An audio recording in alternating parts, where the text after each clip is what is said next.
We talked about diversity and difference, didn't really talk about specifically around anti-racist practice.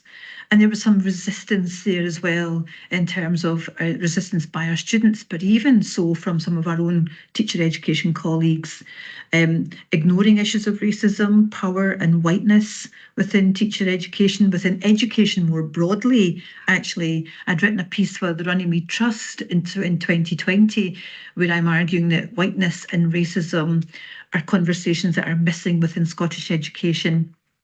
And we've come some way since then, where we boldly mention that terminology. We talk openly about critical race theory, but that lack of diverse recruitment is still very much an issue here in Scotland to challenge some of those stereotypes.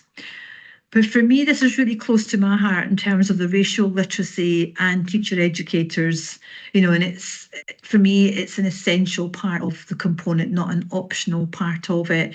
How racially literate are we truly? And what it means for us is that the naming and the framing and actually really addressing racism in all its forms. It's also thinking about how we understand the ways that race intersects with gender, class, and the multiple intersecting identities in those spaces, and how it begins to shape our worldview. I often am in conversations where there's a real defensiveness when whiteness is mentioned. And I remember a colleague saying to me, "Oh my goodness, I'm so pleased that you've mentioned, whiteness and fragility within the framework."